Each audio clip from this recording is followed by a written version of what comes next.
पकौड़ा ही दे दो। गुलाबो गुस्से में पैर से लात मार देती है। कुछ ही सेकंड में गुलाबो कांपने लगती है और जमीन पर गिर जाती है।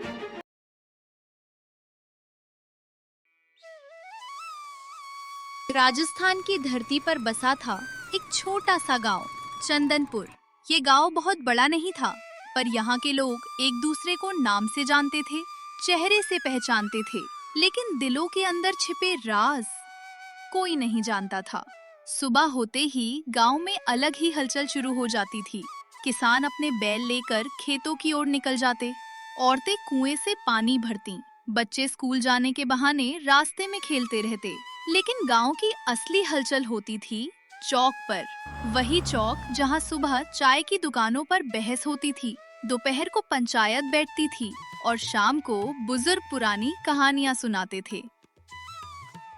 लेकिन एक सुबह उसी चौक पर कुछ ऐसा हुआ जिसने पूरे गांव की सोच बदल दी। उस दिन चौक में एक नई दुकान लगी थी। एक बड़ा चूल्हा, उसके ऊपर चढ़ी एक बड़ी काली कढ़ाई और उसमें उबलता हुआ तेल। तेल में पड़ते ही बेसन के पकोड़ों की खुशबू हवा में फैल रही थी। दुकान पर बैठी थी गुलाबो दादी।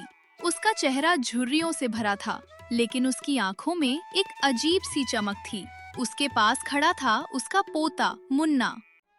दादी, आज सच में दुकान खोलेंगे? अगर किसी ने पकोड़े पसंद नहीं किए तो? मुन्ना, आज के बाद इस गांव का हर आदमी यहीं आएगा। मुन्ना हैरान होकर उसे देखता है। दादी, आपको इतना भरोसा कैसे है? क्योंकि इस कढ़ाई में सिर्फ पकोड़े नहीं, किस्मत भी पक रही है। उस समय मुन्ना को ये बात समझ नहीं आई, लेकिन बहुत जल्द पूरे गांव को समझ आने वाली थी।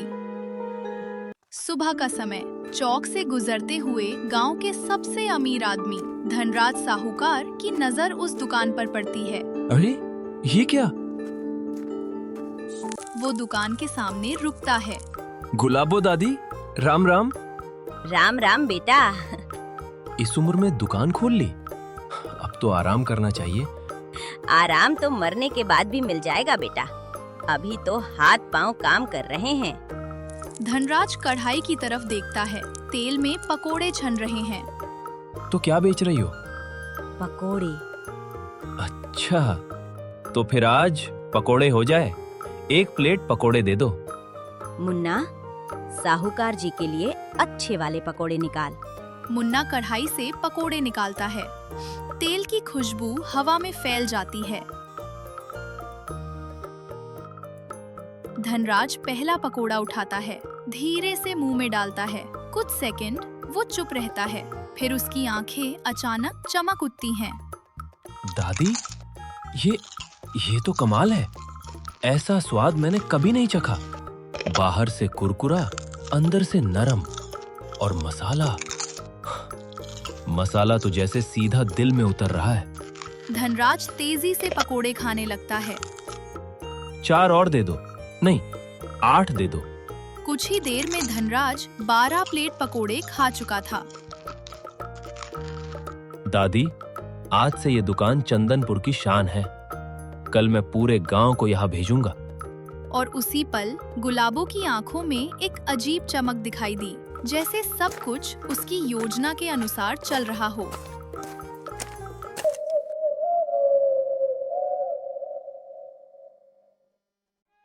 अगले दिन सुबह चौक पर असामान्य भीड़ थी। गांव के लोग लाइन लगाकर खड़े थे। गुलाबो बहन, कल से तुम्हारे पकोड़ों की बड़ी चर्चा सुन रहा हूँ। लोगों को पसंद आ रहे हैं बस। तो आज हम भी चख लेते हैं। मुन्ना पकोड़े निकालता है। हरीराम पहला पकोड़ा खाता है। कुछ सेकंड, फिर धीरे से बोलता है। अजीब बात है, मैंने जिंदगी में बहुत पकोड़े खाए हैं, लेकिन ऐसा स्वाद कभी नहीं आया। भीखन, गोविंद और बाकी लोग भी खाने लगते हैं और धीरे धीरे पूरे गांव में एक ही बात फैल गई, गुलाबो के पकोड़े। लेकिन किसी ने ये नहीं देखा कि हर पकोड़ा खाने के बाद लोगों की आंखों में एक जैसी चमक आ जाती थी। भीड़ के बीच एक छोटा लड़का खड़ा था, नंदू। उसके कपड़े फटे हुए थे। वो धीरे धीरे आगे बढ़ता है। दादी, मुझे भी पकोड़े चाहिए। गुलाबो उसकी तरफ देखती है। पैसे हैं? नहीं, लेकिन मुझे बहुत भूख लगी है।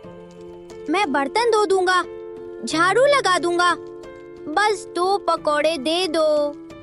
गुलाबो का चेहरा कठोर हो जाता है। ये दुकान है, यहाँ बिना पैसे कुछ नहीं मिलता। दादी, 1 पकोड़ा ही दे दो। गुलाबो गुस्से में पैर से लात मार देती है। नंदू जमीन पर दूर जाकर गिरता है। उसकी कोहनी छिल जाती है। उसकी आंखों में आंसू भर आते हैं। और सबसे डरावनी बात, वहाँ खड़े किसी भी आदमी ने उसे उठाने की कोशिश नहीं की। सब लोग बस खड़े होकर देखते रहे। नंदू के गिरने की घटना पूरे गांव में फैल गई। अगली सुबह चौपाल पर पंचायत बुलाई गई। चौपाल के बीच में चारपाइयां डाली गई थीं। गांव के बड़े लोग बैठे थे।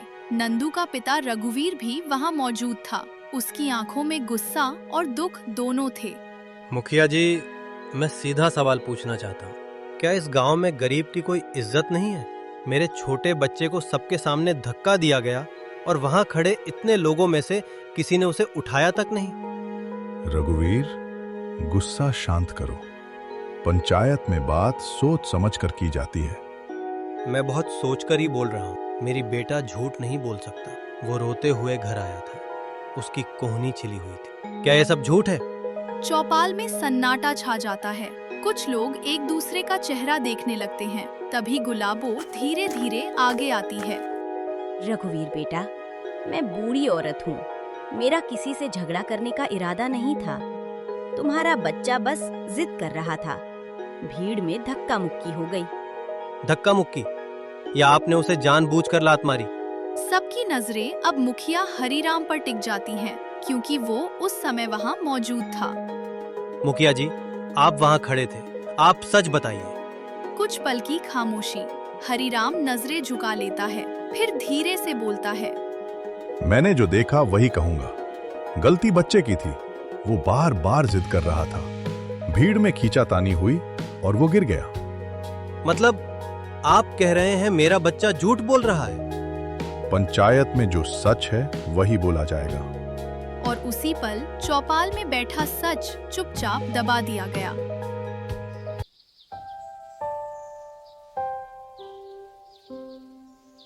पंचायत के बाद दिन बीतने लगे, लेकिन गांव में कुछ अजीब होने लगा। लोग पहले से ज्यादा गुलाबों की दुकान पर जाने लगे, जैसे उन्हें वहां खिंचाव महसूस होता हो।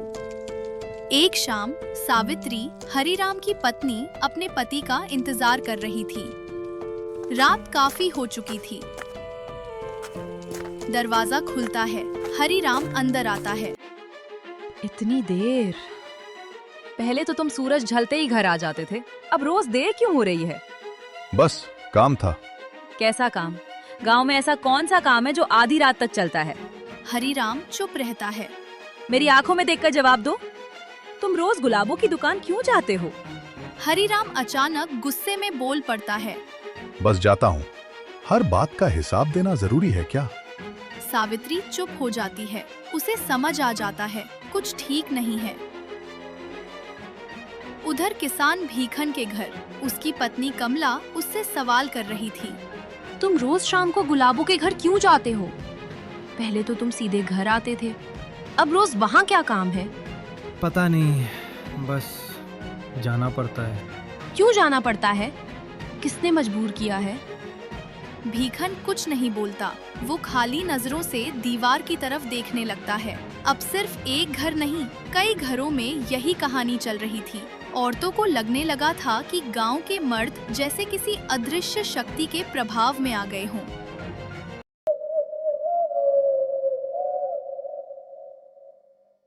एक रात 3 औरतें मिलती हैं, सावित्री, कमला और धनराज की पत्नी। मुझे पूरा यकीन है गुलाबों की दुकान में कुछ गड़बड़ है। मेरे पति भी पहले जैसे नहीं रहे, जैसे किसी ने उनका दिमाग बदल दिया हो। आज रात हम सच पता लगाएंगे। तीनों औरतें चुपके चुपके गुलाबों के घर की ओर जाती हैं। रात का समय, चारों तरफ सन्नाटा। वे खिड़की से अंदर झांकती हैं। जो वे देखती हैं उसे देखकर उनकी सांसें रुक जाती हैं। अंदर एक अजीब दृश्य था। धनराज बर्तन धो रहा था, भीखन लकड़ियां काट रहा था, हरिराम चूल्हे में आग जला रहा था और सामने खड़ी थी गुलाबो। जल्दी काम खत्म करो, कल और लोगों को दुकान पर लाना है। जितने ज्यादा लोग पकोड़े खाएंगे उतनी जल्दी पूरा गांव मेरे वश में होगा। तीनों औरतें डर जाती हैं। फिर गुलाबो एक डिब्बा खोलती है, उसमें से राख जैसी चीज निकालती है और कढ़ाई में डाल देती है। अब औरतों से रहा नहीं जाता, वे दरवाजा खोलकर अंदर घुस जाती हैं। गुलाबो चौंक जाती है। बस बहुत हो गया, आज सब सच सामने आएगा। तुम लोग यहाँ क्या कर रही हो? सावित्री कढ़ाई से पकौड़ा उठाती है और जबरदस्ती गुलाबो के मुंह में डाल देती है। अगर ये जादू है तो आज तुम खुद इसका असर देखो। कुछ ही सेकंड में गुलाबो कांपने लगती है और जमीन पर गिर जाती है। सुबह गांव के लोग इकट्ठा हो जाते हैं। गुलाबो बोलती है, मैं सब बताऊंगी। मैंने पकोड़ों में जादू किया था ताकि गांव के लोग मेरी बात माने। भीड़ में हलचल मच जाती है। तभी मुन्ना आगे आता है।